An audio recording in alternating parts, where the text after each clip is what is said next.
I don't like starting these late here. The committee will now come to order.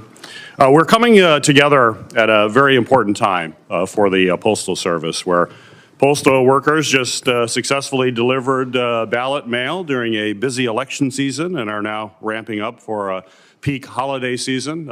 And Postmaster General shared some numbers for the election mail. I think you'll probably talk about in your testimony here today, but certainly a very busy time. And I certainly appreciate Postmaster General DeJoy for being before us here today to answer questions about the Postal Service operations, finances, and its services to the American people every day. One key issue we'll discuss today is the Postal Service's proposed service changes, which are currently under review by the Postal Regulatory Commission. We will continue to examine these plans and their potential impacts on constituents, as well as their implications for Postal Service finances. The Postal Service connects Americans everywhere, delivering critical mail like prescription drugs, Social Security checks, rent payments, small business packages, and the list goes on. Americans rely on the Postal Service every day, so it's critical that we understand its plans for service, operations, and finances. Our last hearing with the Postmaster General was in April, where we discussed the significant nationwide changes the Postal Service has begun making to its operational network. These include plans to consolidate facilities and reduce truck trips and other changes as to how mail is delivered. These changes will have raised concerns about service quality and cost effectiveness, particularly in rural areas like Iron Mountain Processing Center in my home state of Michigan.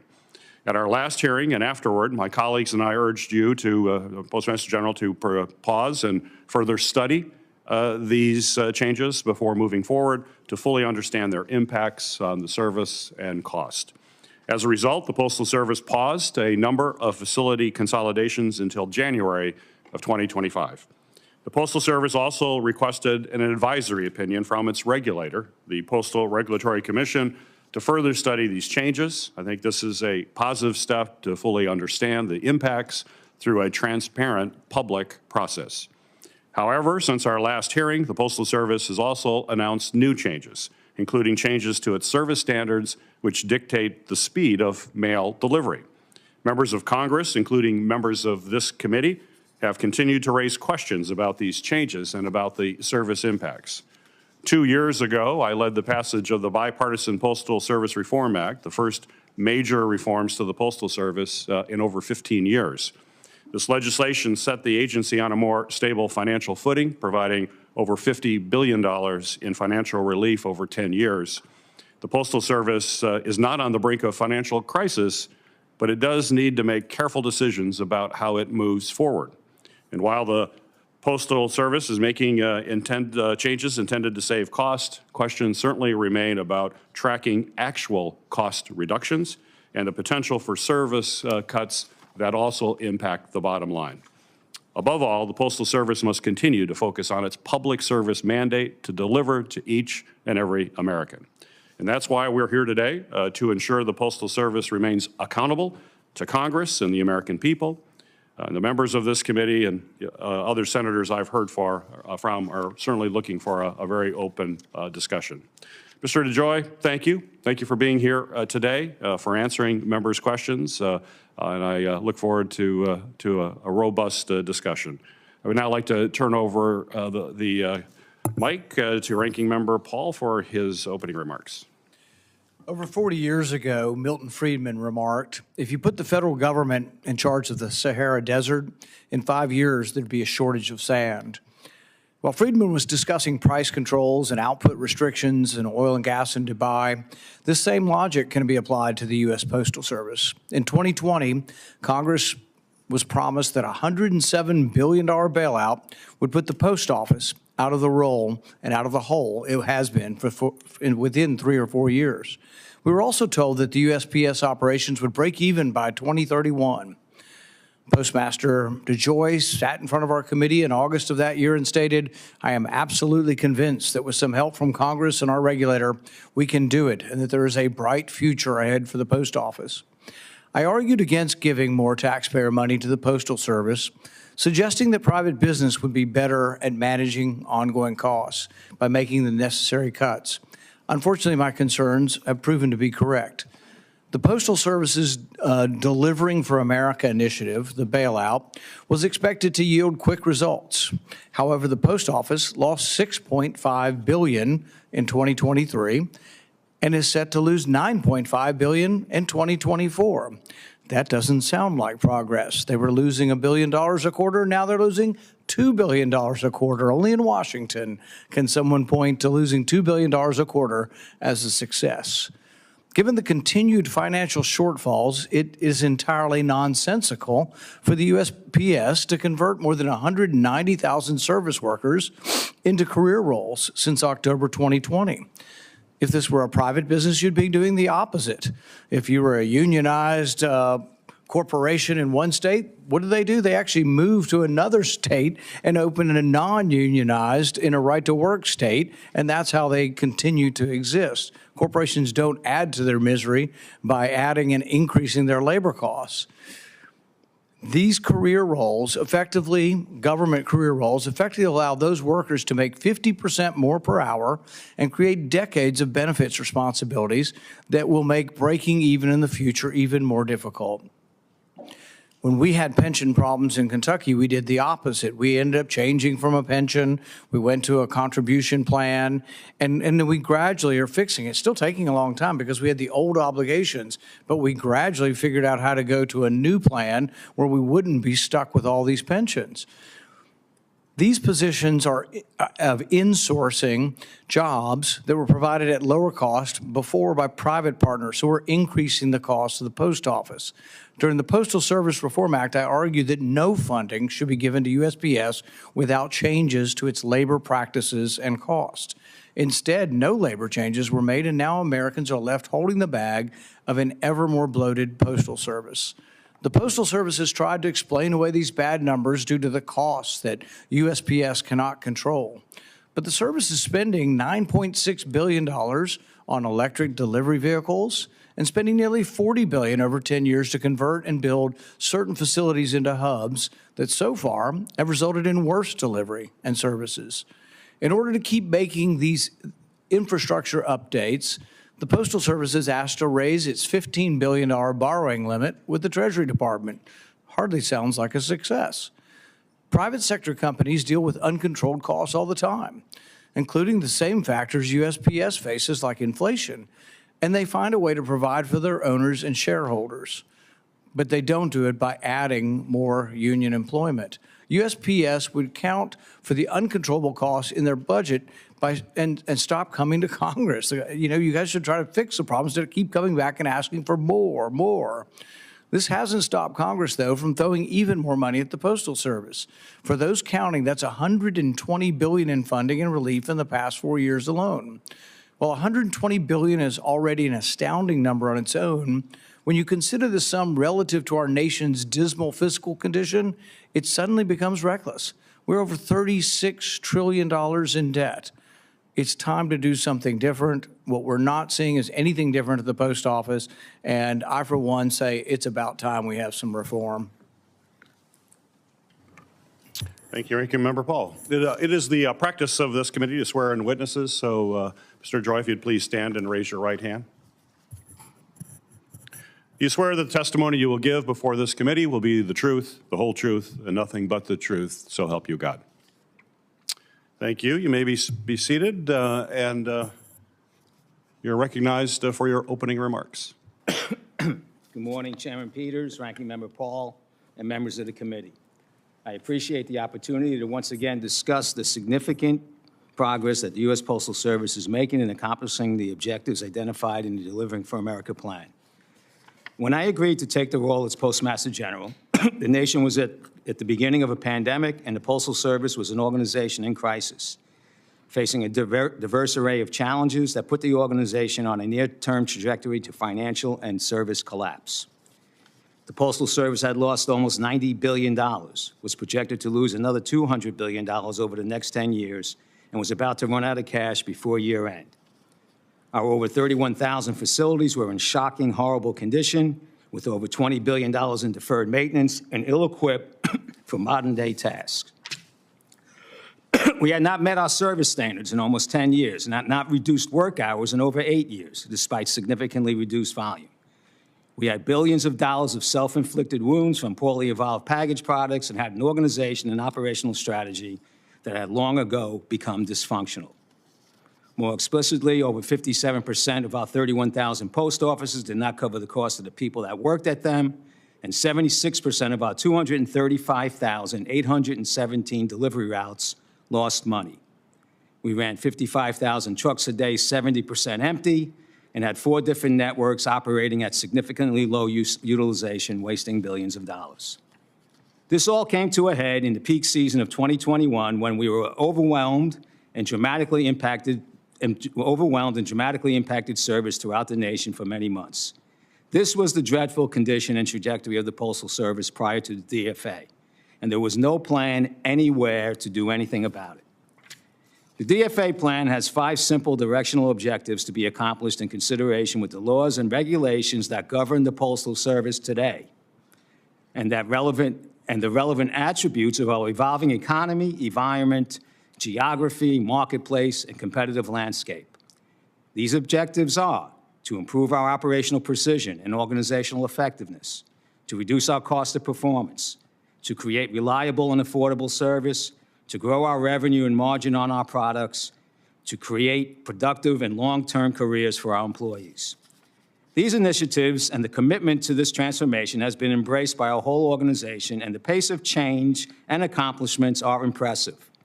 We are a different organization today, and I'm impressed by the talent and tenacity of our people as they work hard to make the Postal Service the best in commerce and public service for many years to come, a unique opportunity we have, and as the Congress intended when they created us. However, times have changed, and so has what it takes to be that entity that Congress intended.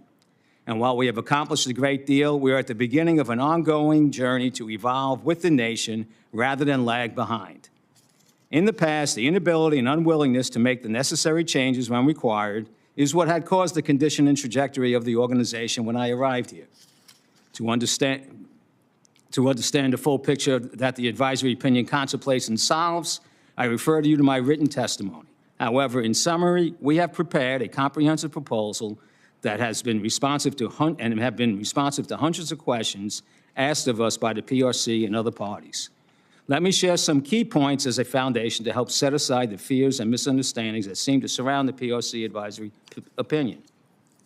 The changes we propose are to the collection, not the delivery of mail. In fact, we expect delivery times for most mail to improve.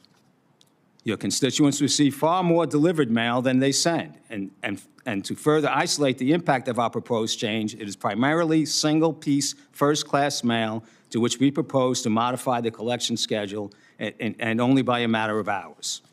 In the last 25 years, the volume of first-class single-piece mail has plummeted from 57 billion pieces to 12 billion. Yet the chaotic, costly, and illogical network we have been laboring under was originally designed for mail, but now must be redesigned to include the increased package volume and redesigned to include the increased package volume over an integrated network. The survival of mail and the Postal Service itself depends on successfully navigating this irreversible volume shift. Although the proposal analyzes volume and distance to propose schedule changes in the collection of single-piece mail, it is not a proposal that primarily impacts rural communities. The savings and operational efficiencies achieved here are substantial, and I assure you are necessary to preserve the universal service obligation.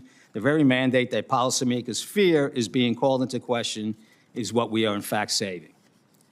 Please note that any service adjustments fall within the existing 2- and 5-day service standards, and that the proposal introduces standards that are relatable to our customers and that they will be based on the 5-digit zip codes we are familiar with. The changes proposed create from a network of massive chaos and redundancy an integrated mail and package network as required by the recent postal reform legislation, thereby correcting for poor operating practices and enabling us to compete for new revenues and survive. In addition, the letter of invitation I received for this hearing requested that we also discuss transparency and accountability responsibilities we shoulder. In my written testimony, I've detailed for you heavy transparency, regulatory, and accountability burden under which we labor. It is detailed in testimony and the weighty attachment that reminds the reader that we are not a typical government agency. We are a self-financed and independent establishment of the executive branch. We must operate in many ways like a private business, as we have, and we have many competitors. We also have many layers of regulation and oversight that would cripple a private company that also had our scope and our public policy mandates. This has significance as it has paralyzed the Postal Service of the past and a contributing reason why we are in the predicament we are in. Relatedly, I share testimony and attachment that details our unfunded mandates as essential and justified as our universal service obligation is. It comes at a very high cost that needs to be reckoned with at the same time as mail and package volumes shift, delivery points steadily increase, costs climb, and pressures not to change a single thing about our service persist. I welcome the opportunity to educate the committee on our plans to move the organization forward. I welcome you on that journey. Thank you. Well, thank you. Postmaster General, in September, I asked for your commitment to report to this committee on how the Postal Service has substantially and substantively considered the Postal Regulatory Commission's input on national changes that are going to be made to the network and to service standards. You committed at that time to provide comprehensive responses to any PRC recommendations. But I'd just like to follow up on that, if I may, sir. Will you provide this committee with a copy of your comprehensive response to each of the PRC's recommendations when they come out? Yes or no?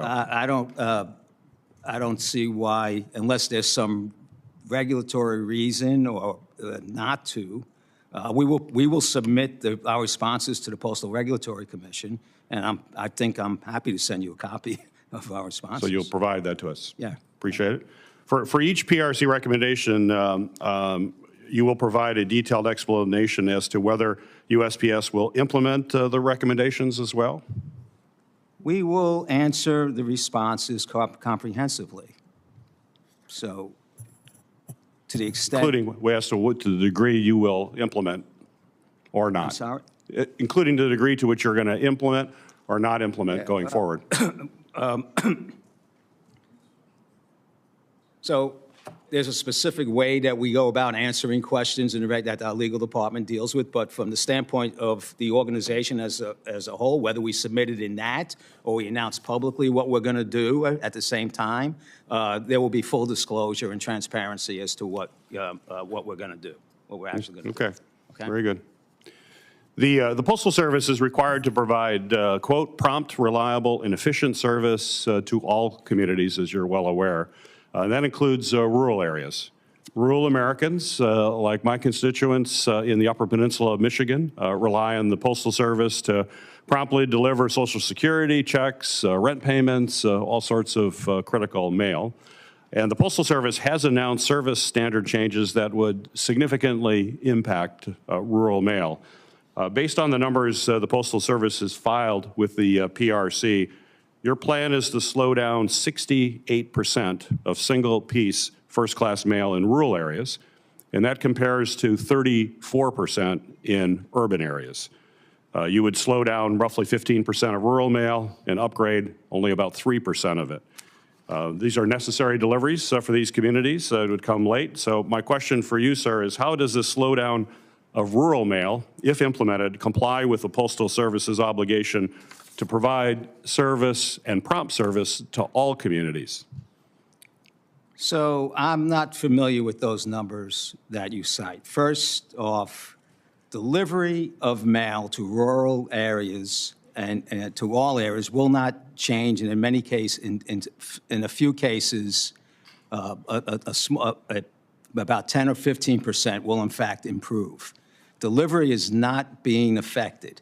Okay, we are talking about the collection process of single-piece first-class mail only, right? Single-piece first-class mail was 59 billion pieces 20 years ago, 23 years ago. It's down to 12 billion pieces now. And we run the same collection processes for single-piece first-class mail that drive significant cost and take up a significant amount of time in moving the overwhelming amount of volume that moves through the system. So I'm not anticipating on the delivery side, I'm not anticipating any slow. I'm anticipating improvement in the delivery times, because most mail originates within the 50-mile radius of the operations we're talking about, and it's the collection of single-piece mail going out of these areas that could be slowed down somewhere between 12 and 24 hours.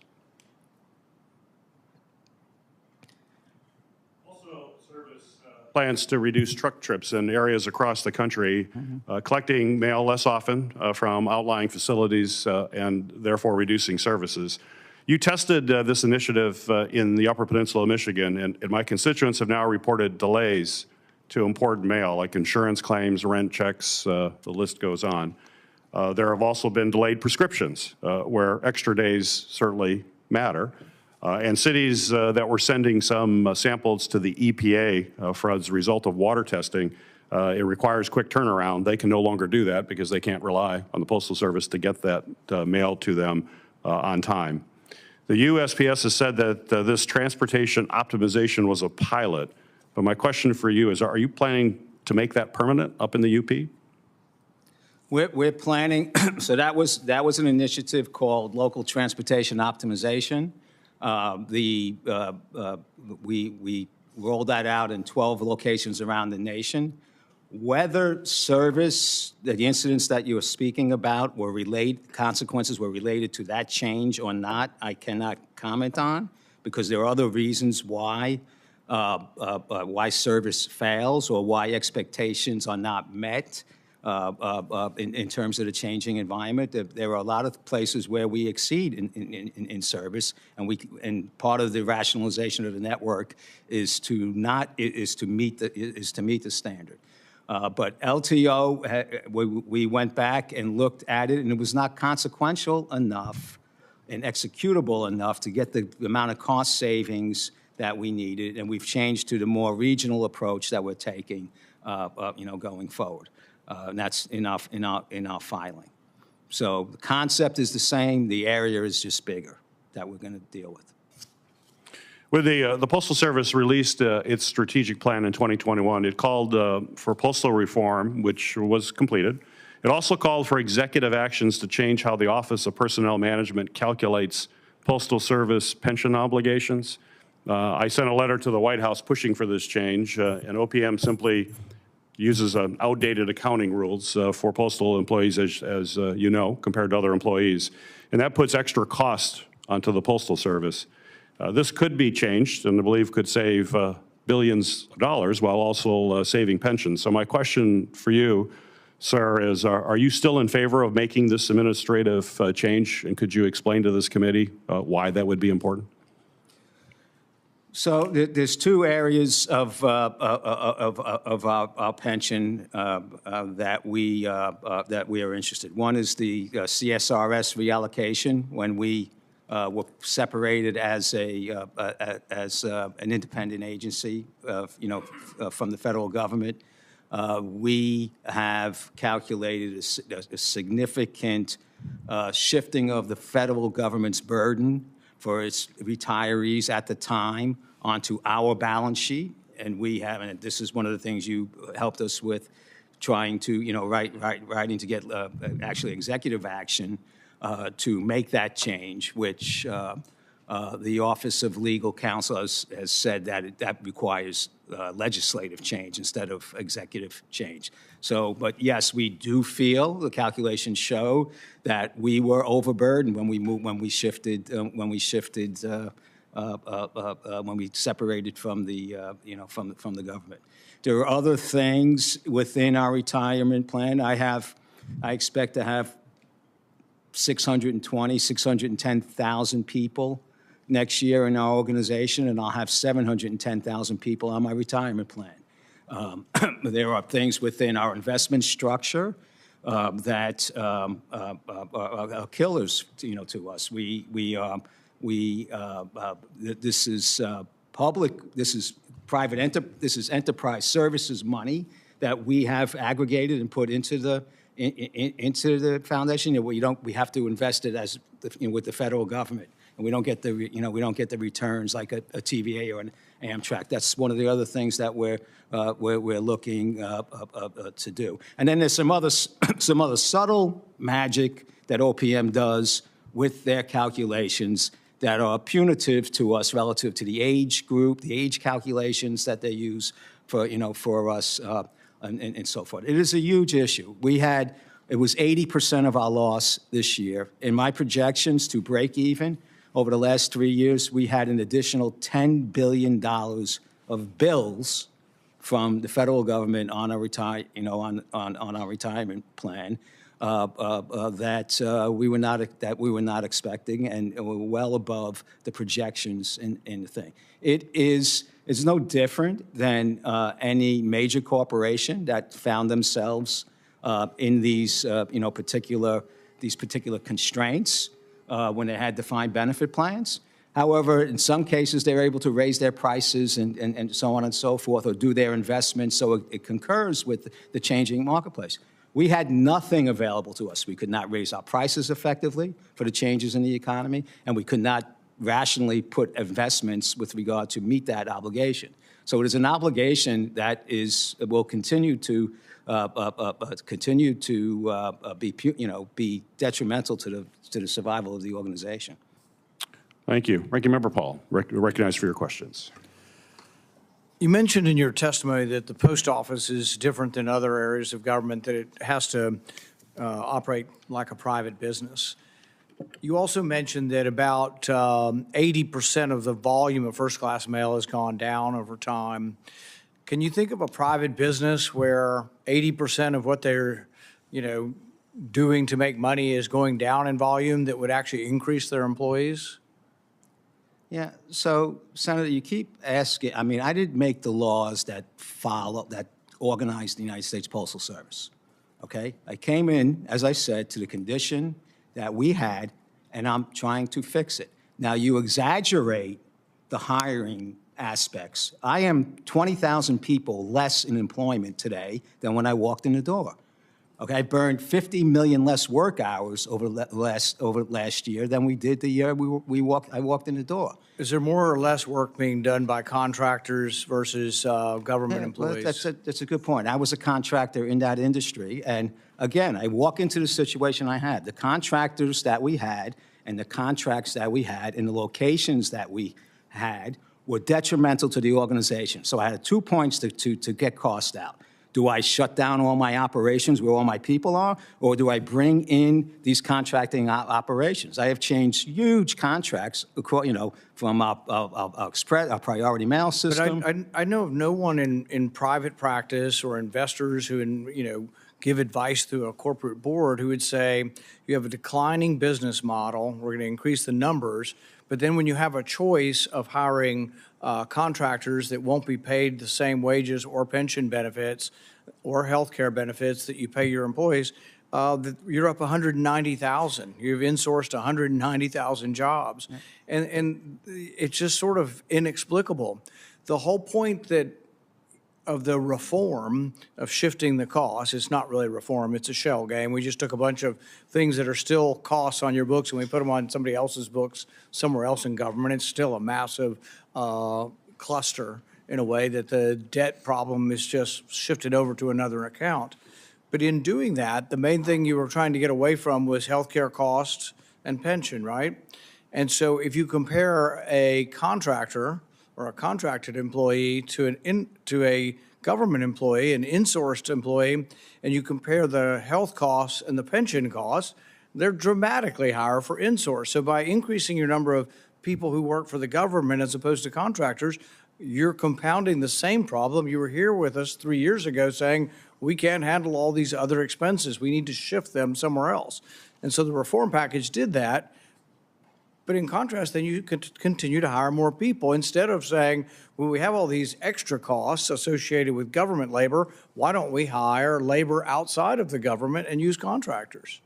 So in isolation on one element of the issue, which you seem to be focused on, perhaps you're right, okay? But I've come out of industry. I've been on boards.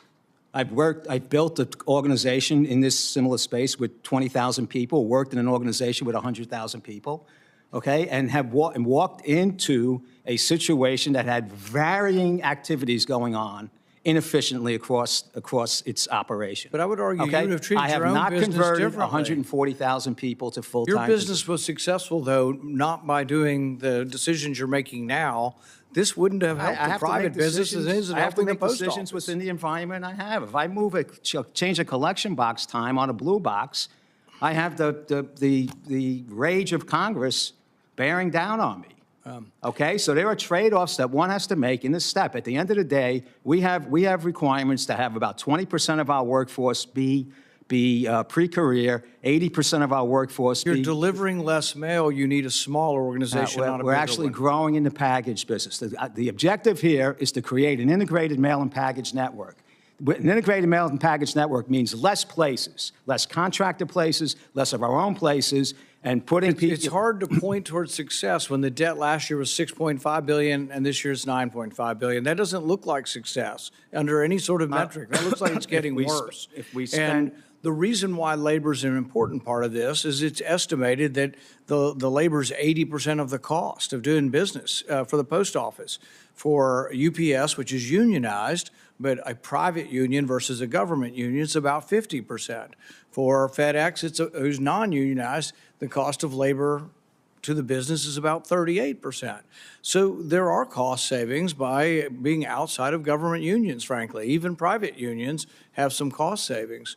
But when we have a hole and we see a problem, we try to change it. Like, you know, we have a pension problem in Kentucky. So we just simply said the new hires would not be in the pension system or get a different deal. We understood that the previous hires would have to get their pension. The new people would come under a new contract, and we'll dig our way out of the hole. And it's going to take us 20, 25 years to dig our way out of it. But we began doing it by actually offering defined contribution as opposed to defined benefit. You sort of did this and shifted the cost, but now we're getting more people. We're getting more government workers, and that's where the problem originated, was too many benefits to government workers. Now, I don't know that I agree, again, with that premise, that that's where the problem originally was. The problem... Is labor still about 80% of your cost? Is labor still 80% of the cost of doing business? Still 80% of our cost. So we have a plan to try and make labor, to make the labor cost that we have work, okay? And that means to create an integrated operation, okay? We had 500 different locations around the organization that we were processing mail, including our contractors. I'm trying to get down to 200. Do you have the ability to hire new people under either a different pension or a different healthcare system, or do you have the ability to hire new workers for the government under a different pension or different healthcare arrangement than the previous? You had to hire them under, it's a deal, the union commands what the structure is, and you have to stay the same, right? Well, the Senate and the House and administrations, when forming the United States Postal Service, made these rules that we have. You're exactly right. I did not. You're exactly right. And then when we looked at the reform, that was my suggestion, is if labor is 80% of your cost, you have to do something about your labor cost. Either outsource it, or what you need to do is provide a different alternative through pension or through health care. But we didn't do any of that. All we did was the shell game of taking all your costs and sticking it somewhere else. How about we stop processing 20 million packages a day by hand? All right, how about we bought some conveyors? Okay. How about you show us some cost savings? We saved $2.5 billion in costs and $1.4 billion in The debt went from transportation. 6.5 to 9.5. That's right. We had 20% inflation and I had fixed prices. So did everybody else, but not everybody else in the private marketplace treating their business like a private entity lost an extra $3 billion.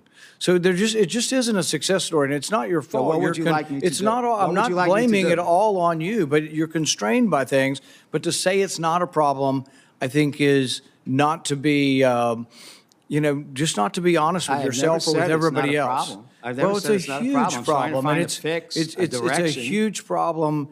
and it's the way government works. And government just doesn't work very well, so we should try to minimize government. One way to minimize government is not to hire more government workers. Make government smaller, hire private workers, because private workers are more subject to the marketplace. And you would say to a private worker, we can't keep offering the same pension we've done for 40 years. We can't offer the same health care that we've done for the last 40 years. I don't think we're doing enough. I think we're going in the wrong direction. My goal is to get the Postal Service workers to operate productively and efficiently, okay? And that's by giving them the tools and the facilities and the processes and the inspiration to move forward, okay?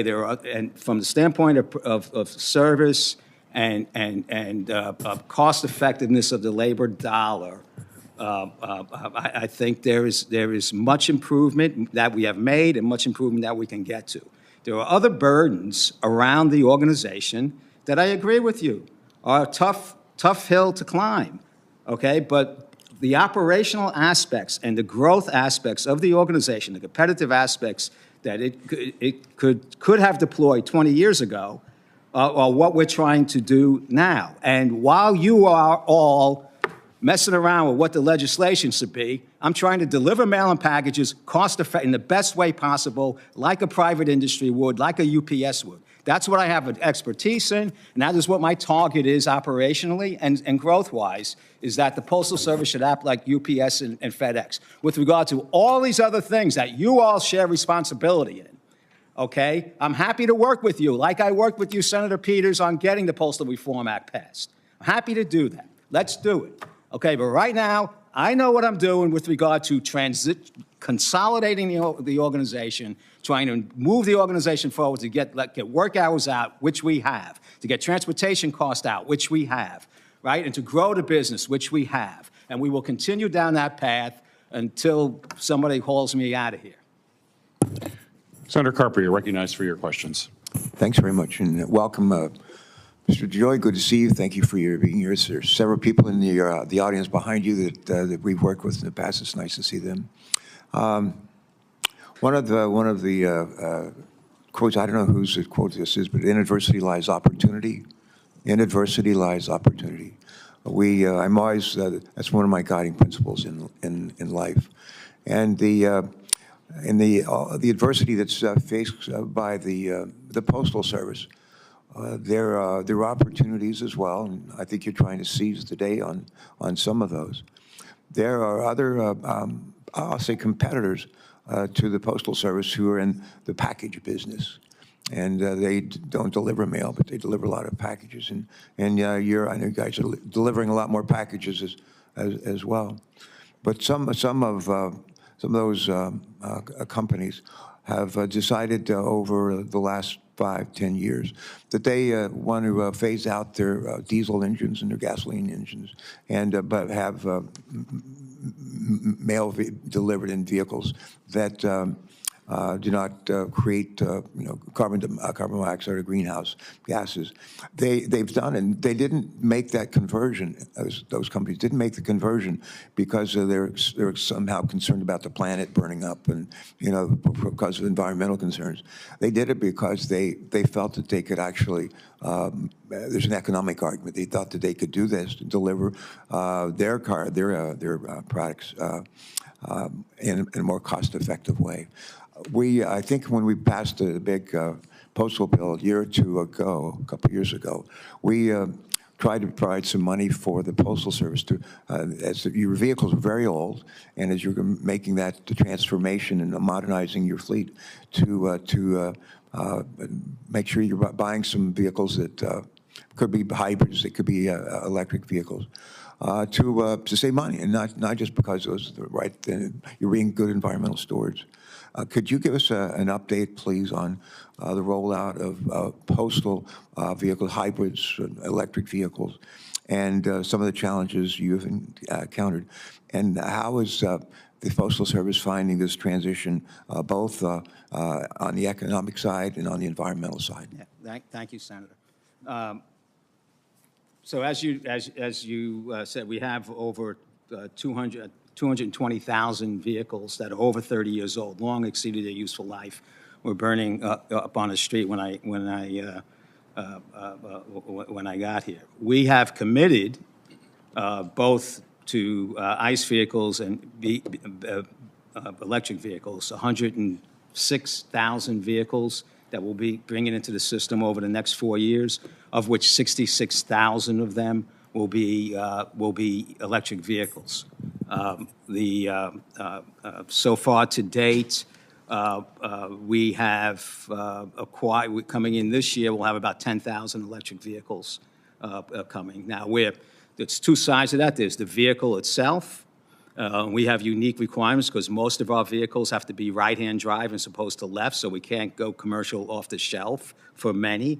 So we bought 10,000, Ford Transits that are coming in, and next year we'll start receiving a high volume of our next generation delivery vehicle, which is the right-hand side vehicle. And most of those will be electric vehicles over the rest of the years. There's two sides to that. We have to build out the electric vehicle infrastructure, which is a big and long, multi-year project.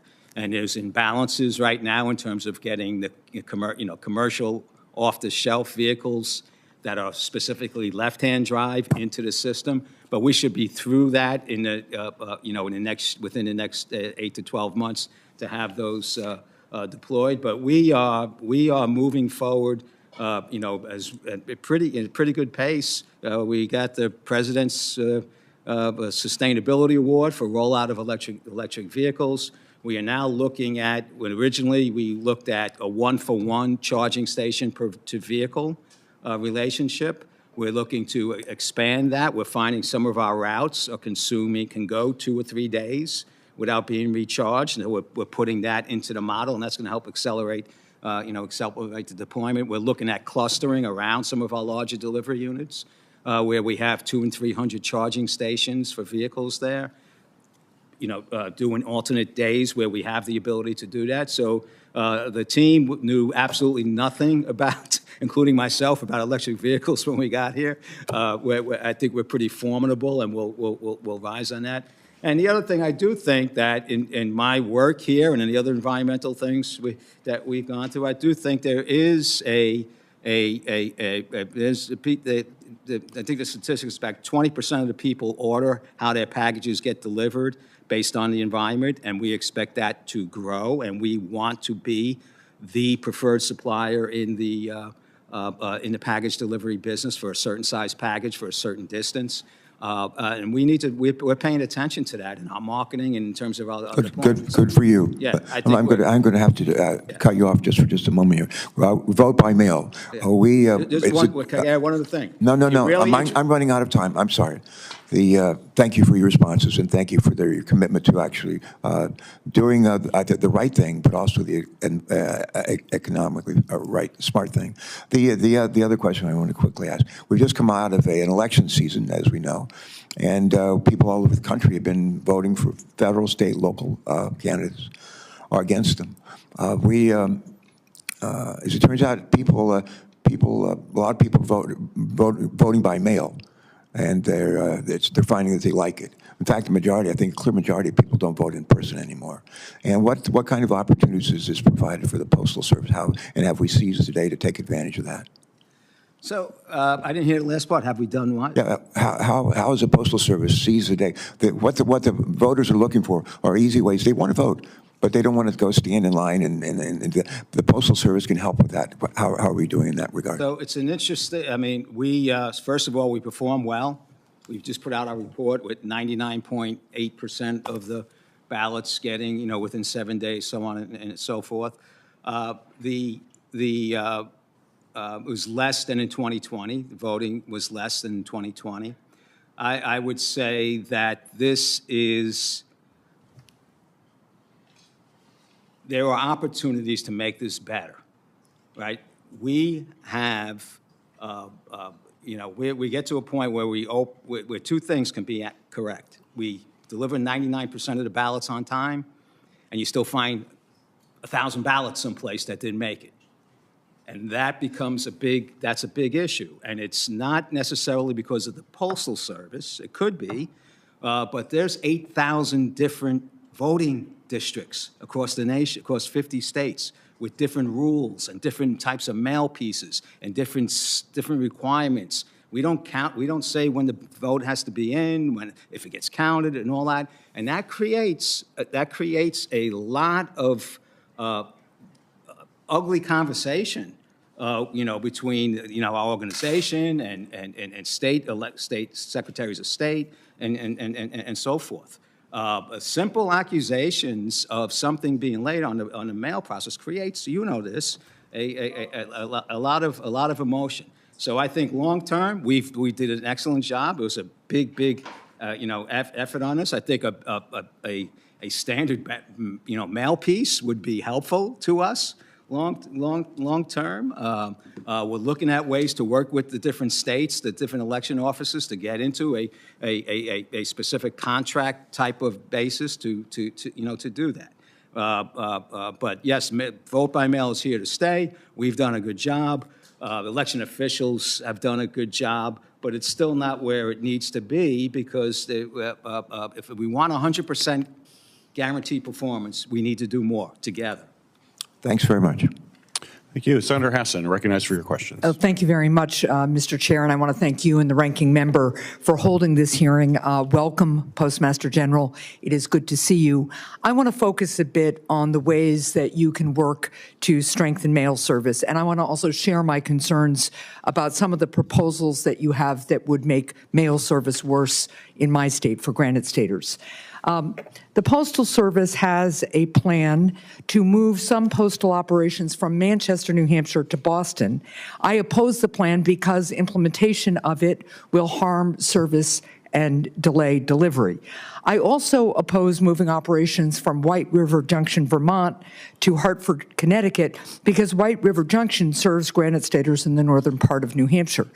We know from Postal Service Inspector General reports that processing center consolidations like the ones you're considering here, including those in Virginia and Georgia, resulted in, quote, an immediate and significant decline in service performance, close quote.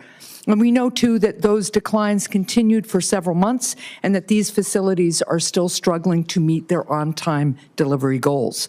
I have also repeatedly heard serious concerns from postal employees and customers that your plans would slow delivery service in New Hampshire. And just to be clear, taking a collection center, a processing center from Manchester to Boston moves at least a 2-hour drive time, both from the collection point into the processing center and then back up to New Hampshire.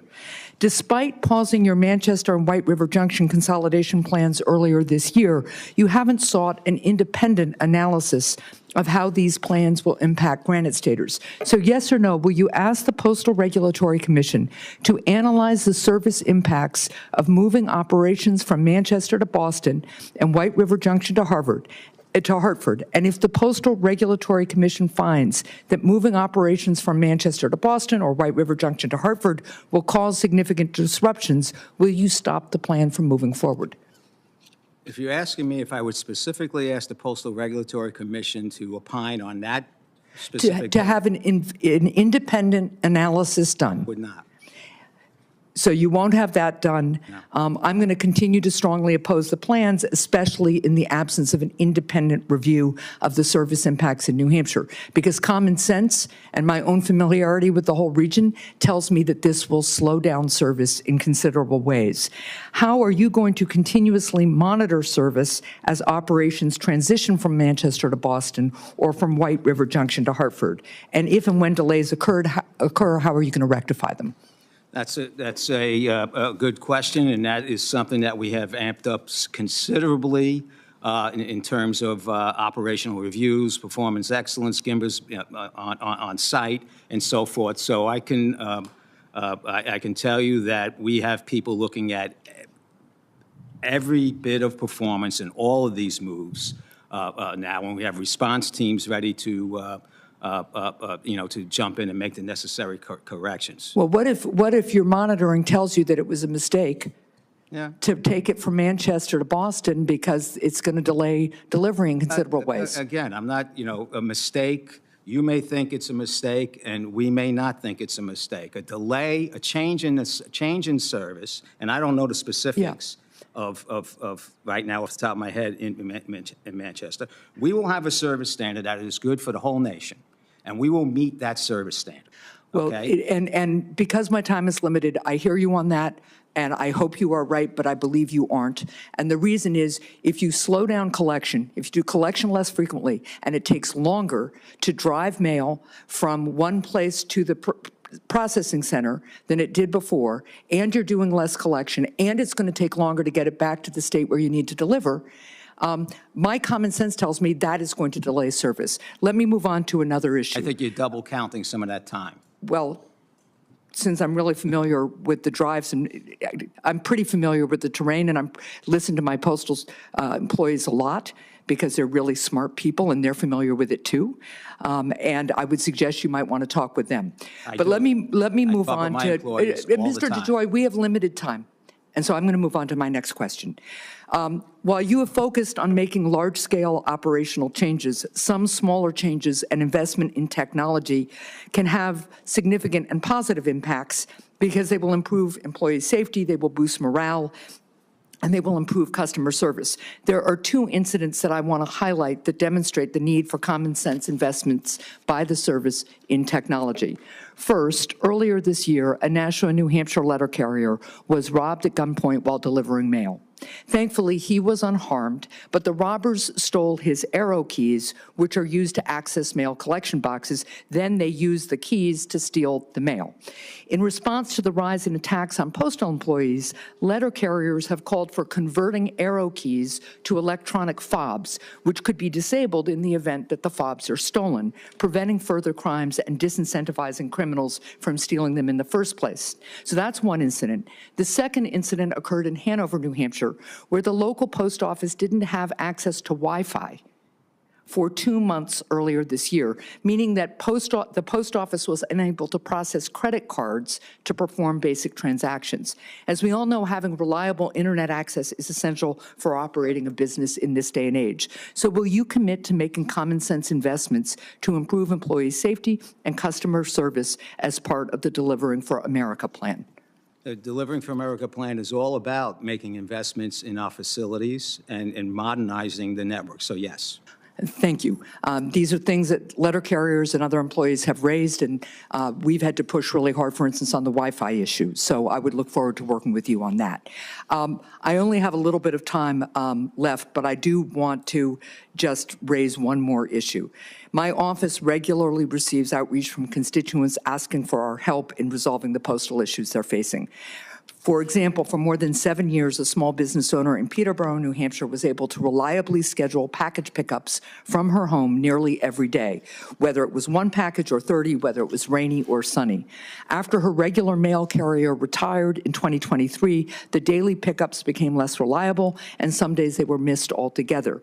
We hear stories like this all the time, frustrated customers and small business owners who are looking for reliable, consistent service. And when we reach out to our Postal Service customer liaisons or regional management seeking help, we are often met with excuses instead of action, and that's obviously not acceptable. So will you commit to ensuring that your regional management takes a more active role in working with us to resolve issues brought to us by our constituents? Yeah, I think we do need some work in that area, Senator, and we have aggressively pursuing that. Well, I appreciate that. I'll also just add that a number of my colleagues on both sides of the aisle have felt that sometimes your office's response is lacking when we make inquiries, so I hope very much that we can work on improving that as well. Thank you. Sure. Senator Blumenthal, you're recognized for your questions. Thanks, Mr. Chairman. Thanks for having this hearing. Thank you, Mr. DeJoy, for being here today. When you were last here in April, you and I talked a little bit about Ridgefield, Connecticut. Small town, but important to me and the people of Connecticut, along with other towns where the United States Postal Service has property that is essentially unused and where, in fact, the Postal Service could save some money. Maybe not billions of dollars, but every penny saved, as you know from your business experience, is important to a corporation. When we spoke in April, you promised to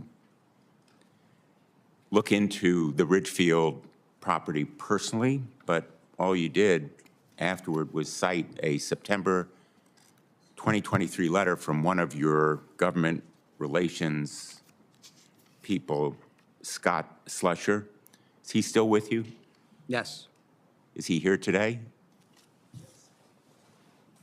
There. Yeah. Good morning, Mr. Slusher.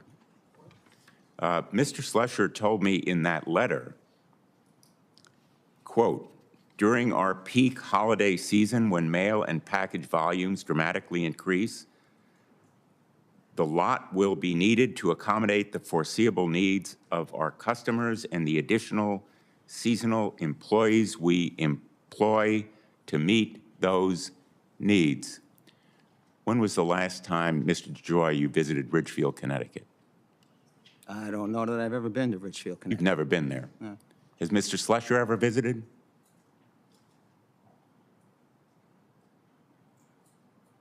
I take it from your non-answer that he hasn't. You're asking me if I don't keep up with the travel. You don't know? No. No.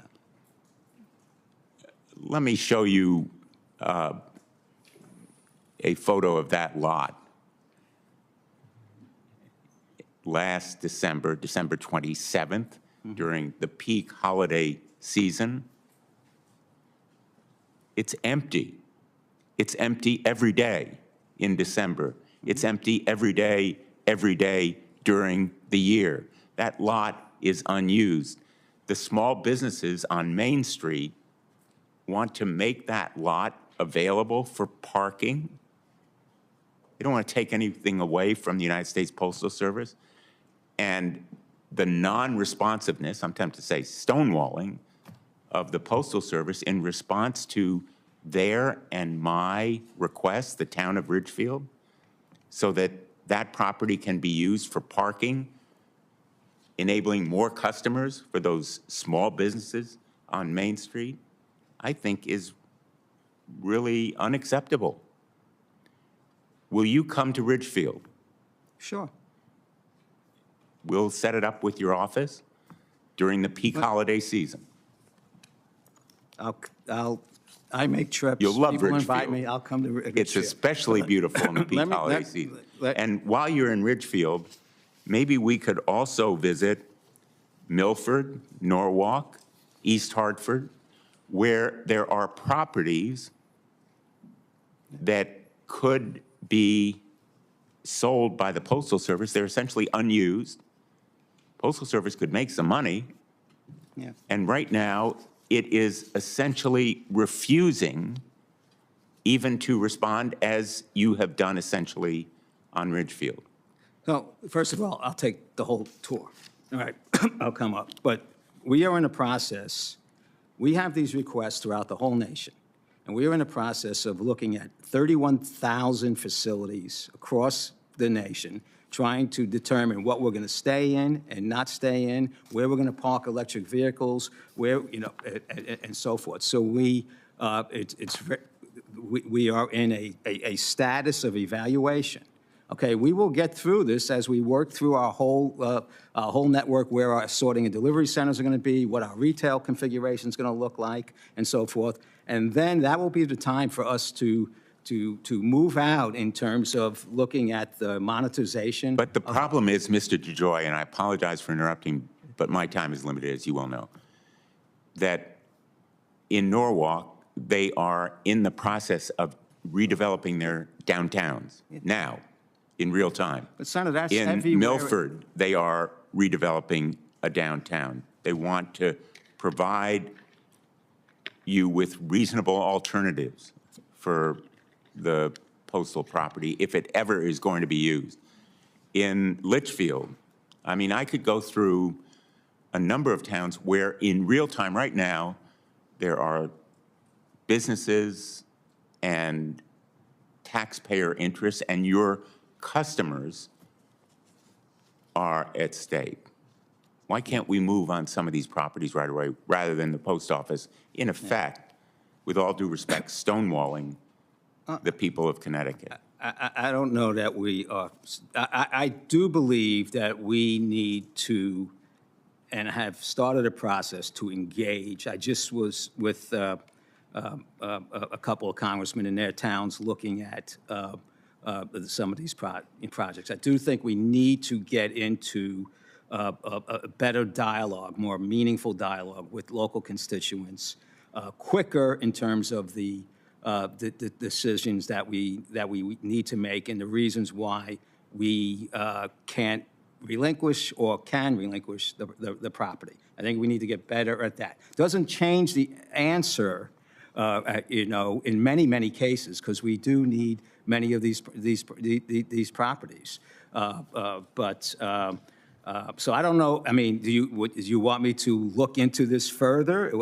Well, you promised to look into it and in we gave April. And we gave you an answer. And you gave me an answer to refer to a September 2023 letter, which frankly I find insulting. Well, why do you find insulting? If we feel we need the, what you say is property, we need the property. Absolutely untrue, that it is used in the peak holiday season. And if anybody paid attention, gave it the slightest care, That's not true. Because, Senator, back when I got here, we added like 1,000 locations during peak, right, to do deliveries. Because of some of the changes that we have made in our operational processes, that is coming down. That might have been one. We ran a lot of additional operations during the peak season that were crazy and costly and deteriorated service. So in our process, I'm emptying buildings all over the country. But this is a process. I can't. Well, the process seems to be never ending. Exactly. And the lack of an end means the post office, the United States Postal Service, is deprived of revenue that it needs, and it means insulting the people of the United States who have an interest, your customers, not only in that revenue, but also in the most effective use of property that belongs to the United States Postal Service. Senator, so I welcome your willingness to come visit. I'll come. But if I give up a bill, I get booted out of a retail center where I'm paying, let's say, $300,000 a year. You know what the price of that is for me to go someplace else today? Like $3 million a year. So I have to be careful with what we do with this real estate. There's significant increases in value and also a whole cartel of opportunists that we have dealt with over the years at the Postal Service with regard to these centers. So that property in a downtown, if you want a post office or a postal service, we are going through making. Are you aware that the post office was moved out of Ridgefield? The office is no longer there. I would suggest that you really look into, as you promised you would do, the situation there personally. Maybe ask Mr. Slusher to do an advance visit so that you can be prepared when you come with me. And I appreciate your willingness to do so, but time is not on our side when it comes to those small businesses, whether it's in Ridgefield or the interests of towns, Milford, Norwalk, Litchfield, East Hartford, where the property interests are not used properly. I apologize for going over my time, Mr. Chairman. Senator Rosen, you're recognized for your questions. Thank you, Mr. Chairman, and thank you for holding this hearing.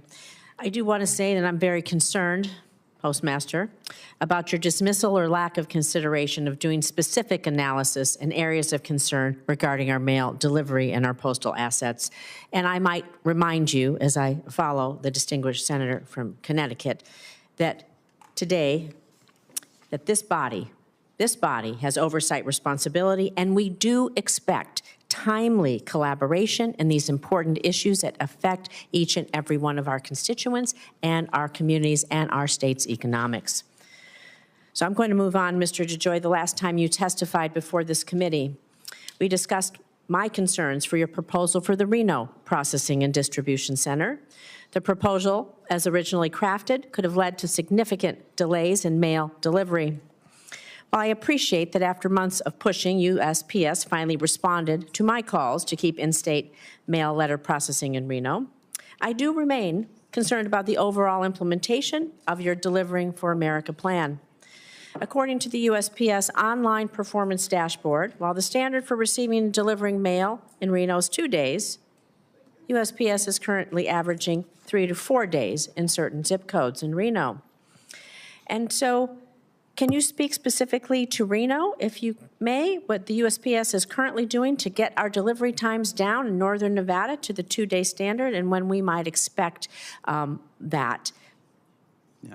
So right now, of course, and I don't know specifically to Reno, but I believe Reno area, all of, I don't want to even say Nevada. Is it? And if you come here, could you please learn to say Nevada properly? It is kind of respectful. I appreciate that. No disrespect intended, and Do you say Illinois if you go to talk to the senator why are you from making Illinois? fun of me? Well, it is a matter of respect. You've been through this body Maybe multiple that's the way I times. speak. Why are you making fun of me? I am not making fun of you, sir. You are making fun of me. I would like to see the respect due to my state of Nevada, which is Likewise. experiencing problems in their mail delivery service. When can we expect mail delivery back down to the 2-day standard? 50% of market-dominant mail and packages gets delivered a day in advance. We're at about 85% on time, 95% a day later. We're going to be in that condition for probably the next 8 to 12 months. Okay, when I expect that all mail, through the system reaches its intended. 4 days. The average time is 2.8 days across the nation for mail to be delivered. So. Thank you. I'd like to move on and talk about the treacherous conditions on the Donner Pass on I-80, which we did speak about also last time. It is the only way to get from Reno to Sacramento. And so a path that you had in your original plan to redistribute mail processing from Reno would have relied on travel, for mail to travel out of Nevada and then, of course, back again. As I mentioned at that time, Donner Pass is some of the most extreme weather in the United States, with over 33 feet of snow annually. And just a few days ago, Donner Pass, again, was closed due to heavy snowfall. So you said you didn't have the data last time. Do you have any data that you could share with us today on how the weather conditions in Donner Pass may have been affecting the Postal Service? As we know, it's closed on over an average of a month a year during various times due to wildfire, snow, and high winds since you testified in April. And would you be willing to provide me that information if you don't have it here today and how it impacts our service? Well, we were speaking about that with regard to the collection mail, the turnaround mail that was going back into the Reno area. I made a trip out to Reno, actually, to look at the plant and the operation. And for a variety of reasons, we took an alternative course. So the turnaround mail will not go through the Donner Pass, will stay local. Mail going out to the rest of the nation will go through the Donner Pass or whatever other direction that we have when it is closed. We're well aware that it is closed, and we have alternate types of arrangements through our transportation, to move to the Sacramento, where the main outgoing processing plant is going to be. I don't have any other specifics that I can get our routings from transportation and show you what we do when it's closed. I can have that sent to you. Thank you. Well, I want to talk a little bit about regional transportation optimization, because in October you submitted a request for an advisory opinion from the Postal Regulatory Commission in which you proposed a series of operational changes. One such change is your regional transportation optimization. I'm going to refer to it as RTO. Under this proposal, mail collected at post offices in zip codes more than 50 miles away from the nearest regional processing center and distribution would have their morning and afternoon drop-off and pick-up activities consolidated into a single route. With the Postal Service already failing to meet many of its performance goals, I am concerned you want to cut the volume of routes. Senator Hassan, I think, is concerned about the same thing. And this proposal really unfairly impacts our rural mailers, especially in receipt of their Social Security checks, their medications, and some of those.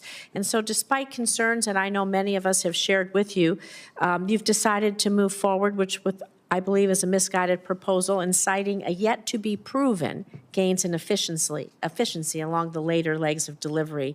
So have you conducted an analysis that conclusively proves that any delays in mail originating in rural areas will be mitigated by the subsequent gains in efficiency, or is this merely conjecture? We have done extensive analysis on the total operational changes that we are presenting and the cost savings.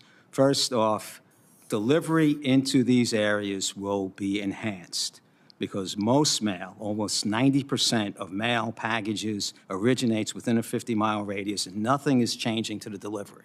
So that will happen. The collection, the most that a collection, a single piece mail, somebody mailing a letter, the most that it'll be affected is 1 day allocated across 5 days. It'll still be no longer than 5 days to get to the furthest part in the nation. In your case. And you have data, you have a report to support this. It's so all if you, filed with the Postal Regulatory Commission. Thank you. I want to just quickly ask this last question. You know, we have contingency plans. We have weather, bad weather across our nation, many different times of the year. And of course, I'm concerned about our particularly bad weather up in northern Nevada along the I-80 route. Do you have contingency plans in place if routes like ours in Reno, subjected to the RTO initiative, become impassable? And I'm not the only person that may have roads that are impassable. I'm sure if you speak with, well, the chairman, he'll tell you about roads that are impassable in the Upper Peninsula of Michigan, and you could probably go after state to state. So do you have a contingency plan in place due to weather conditions? We have alternate routes and actions that we take. We've been delivering mail for 250 years. We have alternate actions that we take with every disaster, road closure, hurricane, and so forth. Does it get it there the same time? That depends on the consequence of the event we're talking about. But we do have methodologies that we deploy readily, you know, to make sure that the mail gets delivered and collected. Thank you. Thank you, Mr. Chairman. Thank you. Senator Ossoff, you're recognized for your questions. Thank you, Mr. Chairman. Postmaster General, prior to your efforts to implement Delivering for America and move to the Palmetto facility in Georgia, on-time delivery for first-class mail in North Georgia was over 90%, correct? Not so. Not so? What was on-time first-class mail delivery in Georgia prior to the changes that you implemented at Palmetto? So Atlanta was always in the bottom 20% of our service standard across the nation. Now, my question is, what percentage of first-class mail? I don't remember. It's probably in the low 80s. A single-piece first-class mail was definitely in the low 80s. In the midst of the changes that you implemented mid-spring, that declined to 36%, correct? We've been through this. Yes, it has. We've been through this. Well, we're going through it again. Okay, let's go. On-time delivery of first-class mail in Metro Atlanta and North Georgia, late spring, was 36%, correct? That is correct. Okay. You said at the hearing in April that we would be, quote, where we need to be in about 60 days, correct? I believe so, yep. It's been 233 days. Sound right? I don't It's been 233 days. On-time delivery of first-class mail in Metro Atlanta, North Georgia is now at 75%, correct? Are we where we need to be? Where we're going to be for a little bit, yes. Are we where we need to be? Where we're going to be. It's a simple question. Do you believe that 75% on-time delivery of mail in North Georgia is where we need to be? 50% of first-class mail in Georgia gets delivered a day in advance. We're in the 75 to low 80s on time, and 90% is the day after. While we're doing our transitions, okay, that's where we're going to be. That's one of the reasons why we have other types of service-related issues that are... Yeah, my time is limited. Let me assure you that for my constituents in Georgia, the mail being delivered on time, 75% of the time, is not where we need to be. When you said 233 days ago that we would be where we need to be in 60 days. Yeah. Delivering for America plan projected positive net income for USPS starting in FY23. Is that right? That's correct. In FY23, you had a $6.5 billion loss, correct? In FY24, you had a $9.5 billion loss, correct? Correct. You had projected for FY24 a $1.7 billion gain, correct? I don't remember. Yeah, that's correct. Would you say that your tenure has been a success? I would say that the 10-year plan has not reached what the plan said it would be, but I do believe. Sorry, it's a not your success. 10-year plan, your tenure. Has your tenure as Postmaster General been a success? Senator, I know how you feel about me. You've been quite public, okay? So I'm not going to, debate that you think I'm a failure. Fine, I don't. It's not about how I feel about you, It is. Postmaster General. It's about whether or not seniors in Georgia are receiving prescriptions. It's the stacks of boxes of Oh, mail so- from courts that never arrived Well, to that's their not happening destination. now. It's the That's small not happening businesses who are not able to get products to market package and who are, this delivery. is my time, Postmaster General. You're here under oath before the U.S. Senate. I know where I am. It's small businesses who can't operate. It's death notices not delivered to family members. And you're sitting here trying to explain that 75% on-time delivery is a success. And it's not. It's not about how I feel about you, Postmaster General. It's how my constituents are being served by the United States Postal Service. Let me ask you a question about the Palmetto facility in Georgia. Have there been any deaths in the Palmetto facility in the last year? Any deaths? Deaths. I have a lot of events throughout the course of the year. I don't remember specific. I have a lot of deaths throughout the course of the year. I don't remember specifically Palmetto. No. How many deaths of personnel on the job would you say you've had nationwide in the last year? We probably see 10 in the course of the year. Well, you had a death in the Palmetto facility last year. Will you provide my office and this committee with all materials relevant to that death? Absolutely. When will on-time mail delivery be restored to the level prior to you trying to make these changes for my constituents in Georgia? You said in April we'd be where we need to be in 60 Well, first days. of all, I disagree with the premise because the service is probably at the level of service where you were before I started these changes, right? We're not. Yes, we are. I've got the numbers in front of me. We're not. I don't know what numbers you got. But I've got your on-time delivery statistics. But You're not where you were before you tried to make this change in Georgia. You're at 75% on-time delivery in Georgia. So when will you We be? started, you said the Delivering for America plan. When we started the Delivering for America plan, service in Georgia was terrible. Aspects of the Delivering for America plan brought that service up. We were close to the 90s across the board. That was part of the Delivering for America plan. When we opened the new plant is when we had our issues. Service went down, and we're recovering from it now. And it's part of, when we get to where we want to be, it's going to be part of the whole broad filing that we have with the PRC right now, where some of the service business rules that are 30 years old that should have been changed are affecting how we measure service. So there's a bunch of other things that need to come together to get the service where it is. In all, service in Georgia is within less than 3 days, people get all their mail packages and everything, right? And that will be what, that will be the target, what we're trying to shoot You for. just lowered your targets for next year, correct? I lowered the targets for next year to put that, what I just said, out into the public, that this is what it's going to look like. You lowered your next year. targets for next year so you could meet your targets.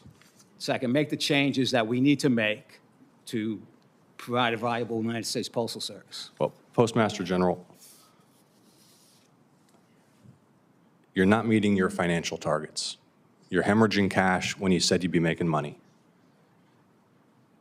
Delivery in Georgia has been abysmal this year. You have not recovered, as you said you would. You need to do better for my constituents in Georgia. Yes, sir. Senator Hawley, I recognize for your questions, and thank you for deferring to some of our colleagues here. That was very kind. Absolutely. Thank you, Mr. Chairman. Mr. DeJoy, good to see you. Let me ask you about the regional transportation optimization plan. A couple of my colleagues had questions about this. Now, and maybe you can clear up some things for me. My understanding is that this plan will eliminate end-of-day collection at post offices that are located more than 50 miles from a hub. Is that basically correct? Eliminate end-of-day collection from post offices that are located more than 50 miles from a hub. Is that basically right? Most likely, in most places. Okay. Could you speak into your microphone, Mr. DeJoy, a little bit there? That way we can hear each other better. Great. So, okay. It's going to eliminate end-of-day collection at most post offices located more than 50 miles from one of the hubs. Now, in Missouri, we got 926 post offices. 754 of them are more than 50 miles from a hub. And that accounts for 50% of my state's population. And I understand that under your own agency's projections, 68% of rural single-piece first-class mail will get downgraded under this plan. That's going to be half my state. Can you walk me through that? Yeah. So I would have to look at what we're saying in terms of local cancellation, because I think in Missouri we decided to keep another local cancellation plan, but it'll be one or two plans. So to some certain extent, you're right that there's a bunch of offices that are outside the that would get the what we say is the plus 1 day, where we would send a truck out when we deliver mail and take it back, which is an obvious cure for an inefficient process. We will then accelerate within the reach of the plant that it goes to. We will accelerate through the system, so we'll pick up time there, and across the country we'll pick up time because we will deploy operating practices that get us on the road about 4 hours earlier, right? So that's going to get us further. With regard to the impact, the 68%, it's not that much. It's single-piece mail outbound only. So all mail, with 88% of mail originates from within a 50-mile radius, and all that delivery will be picked up by that 4-hour process moving through the system. So all delivery to all your constituents everywhere will be better in terms of the delivery side. It's only the outbound collections that come and go through this, that get the extra day, that within the 1, 2, 3, 4, and 5 day span that we have right now, okay, a 2 day may go to 3 day, a 3 day may go to 4 day, a 4 day may go to 5 day, but nothing's going beyond 5 days. And that's going to save, we have tens of thousands of trucks running around with nothing in them.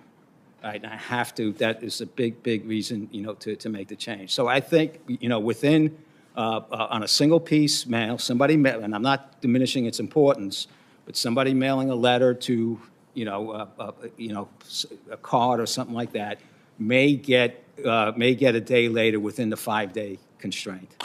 Yeah, my concern is, thank you for confirming that. My concern is that that's going to affect half of my state, 754 of my state's post offices. This is on top of downgrades that happened in late 2021. I mean, this is, as you can understand, I'm sure, this is why the Missouri Farm Bureau has written to you opposing this. All of my rural electric cooperatives are opposed to this. This is disproportionate impact on rural folks. I understand that some urban areas will also experience downgrades, but to them, your own estimates say it'll be a third of their volume. It's 2/3, more than 2/3 of the rural volume. I mean, why the disproportionate impact on rural folks? It actually has more of an impact on urban areas. The impact is like 60% urban, 40% rural. Urban areas have sprouted up. Postal system was built 30s and 40s, and we have different, the geography has greatly changed. So there are urban areas. I need to get cost out. And this is extremely, I don't believe that this is a punitive way. We focus on delivery. We're delivering to 167 million delivery points every day. We set the constraints around the 5-day service. It only affects single piece, so all their deliveries, everything that's going to them is going to be timely. The local cancellation reach, I can get back to you as to what that reach is going to be from the 1 or 2 plants, so that'll take that out of the delivery, out of the impact zone. But at the end of the day, this is a change we need to make to get the cost out. We're chasing $3.7 billion. And this is all about rural America, Senator. If we, Well, you're reducing the deliveries you're reducing the volume to rural America. I mean, you're slowing it down. They're getting the downgrades. 68% of their mail is going to get downgraded. significantly more volume gets delivered to people in rural America, in every place, than they actually mail out. Significant. So it's disproportional inbound than outbound. But you don't dispute the fact that 68% of their single-piece first-class mail is going to get downgraded. You just told me that it would. It get downgraded. I mean, listen, I think I understand you. You're trying to cut costs. I'm just telling you. I understand your position, Mr. DeJoy, but I need you to understand mine. I represent a state that's majority rural. 754 of my 950 and my 926 post offices are going to experience additional delays. This is on top of the fact that in the Kansas-Missouri district, you're hitting a 72% on-time delivery standard that's well beneath your own target. I mean, I'm just telling you that in my state, they're very frustrated. And when you have, the Farm Bureau represents 157,000 Missouri farm families, and they look at your plan and they say, what in the world? We're going to get the shaft here, just to be honest with you. I'm just telling you the facts. This is how, in my state, this is how it seems. So I think the alternatives are that we get some significant government funding, because we were going to run out of cash when I got here. We're going to run out of cash. I think we've worked very, very hard to find a way. You see, I try and do one single move in efficiency, and there is no enjoyable answer for anybody here. We think this is a way that continues to get good, reliable. So it is a change. It is a change that should have been made 20 years ago, right? So there's a big, heavy lift here because nothing's been done for 20 years. And, the impacts are not unfelt. I understand that. It's scary to many people. I understand that too. But I think, we have made a determination that which is what our role is, to try and define and evolve as to what the service is. And we are looking at improving inbound service significantly, keeping costs affordable, keeping the Postal Service alive. Yes, there will be an impact on some collection, single-piece mail. You've asked the Postal Regulatory Commission, I think, for an advisory opinion on this. If they issue a negative opinion, will you stop moving forward with the implementation of this plan? So we will evaluate their everything that they say and take it, seriously and make adjustments. They had their testimony yesterday. We had our testimony yesterday. They started with negative connotations on the plan, which makes me question their understanding of what the condition that we're in and the things we need to do. But we will take, like every input that we get, we take it, we'll take it seriously and make adjustments. But I think there's an overwhelming propensity for us to move forward, and we should expect that. Well, I want you to know, and I want you to expect that I hate this plan, and I'm going to do everything I can to kill it. I'm going to try to protect every delivery to the state of Missouri, to my rural areas, and I just want you to know, so that we're on the same page, I want you to know I'm going to go to the mat on this, and I'm going to work with everybody I can across this dais to protect delivery to rural America. And if I have to go down with the ship, I'll go down with the ship, but I'm going to do everything I can to kill it. Yeah, you won't go down with this ship. If you're successful, the Postal Service will go down. No, if I'm successful, rural America will get its mail delivered on time, which it's currently not, and urban areas will get their mail delivered on time, which is currently not. And we just, who's paying for it? The taxpayers who've been paying for it all along. We just in 2021 gave you a bill that you wanted, Mr. DeJoy, that reduced your liabilities by tens of billions of dollars. And listen, I've been nice to you up until now. But frankly, I'm a little tired of this. We have waited and we have waited and we have waited for better delivery. I have written you letters like I can't count, talking about the delivery in the Kansas City area, which is appalling, talking about the delivery to rural area. We've got the Bering Post Office, which has been completely decimated for 2 solid years, that has now been rebuilt by a private party, that your agency still has not cleared and opened. And yeah, I'm not happy about it. And I've been nice to you today and up until now, but you've exhausted my patience on this. And I just want you to know it, because I represent a state whose patience is exhausted. So there, I've leveled with you now. I think we understand each other. But I want to see service to my state and the rural areas of my state preserved. And in the urban areas, I want to see it get better and meet the standard. And I want the Bering Post Office rebuilt and opened like you promised me it would be when we were here in April, and it still isn't as we sit here in December. So that's my piece. That's where we are, just so we understand each other. And I look forward to working with you going forward. Yeah, I understand you. I don't think you understand me. Senator Marshall? Senator Marshall, you're recognized for your questions. Thank you, Chairman, and welcome, Postmaster General. Certainly understand you have an impossible job, and I hope I have time to ask you why is it impossible. But I want to start, we asked some folks back home, if you could be in front of the Postmaster General, what questions would they ask you? So this first one is from Mike from Topeka, and Stacy from Marysville had the same question. What is justifying the consistent price increases with no change or improvement in delivery time or service? Senator, we had a defective pricing model for 20 years. Mail volume cut in half, and we were not allowed to raise our prices to accommodate that. The basic division that would have told anybody that we needed to have a significant increase in price. Also, during the time period that I've been here and raising prices, we've had 20% inflation.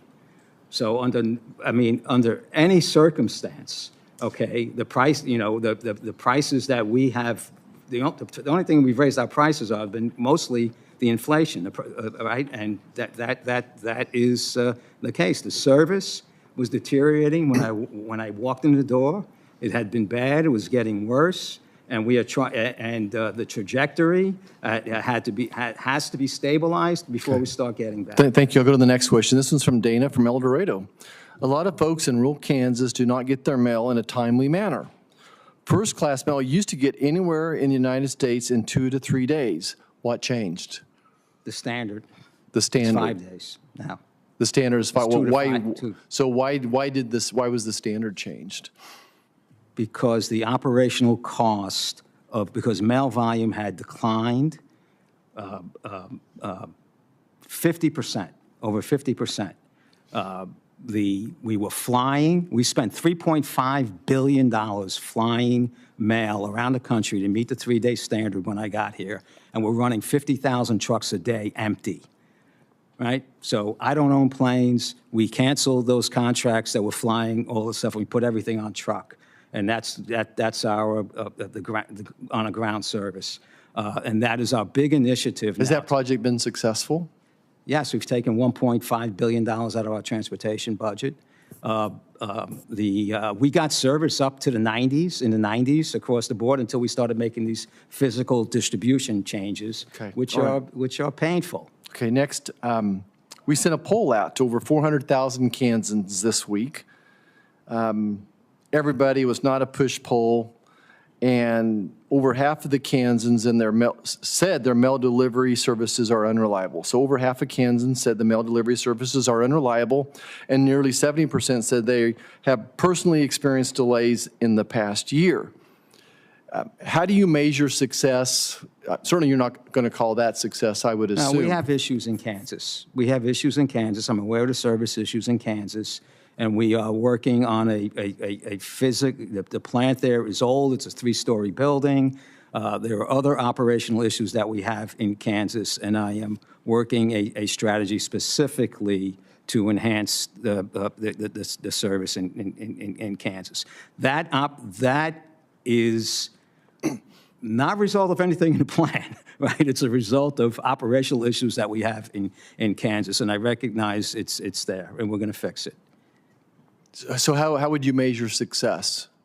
In Kansas? I mean, I assume there's some metric that says the average number of days. Are you meeting the 5-day standard, I guess? How do you follow that? I still think when you look at Kansas, 50% of market-dominant mail and packages get to where they're supposed to be a day in advance of a standard.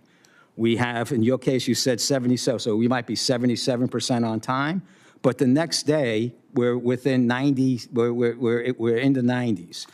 Right now, with all the transitions of the traffic coming in and out that we need to make, I think that is part of the consequence of the damage that has been done to the organization over the past 2 decades. I need my next question. Postmaster General, the city of Winchester, Kansas has been without a post office building since October 2020.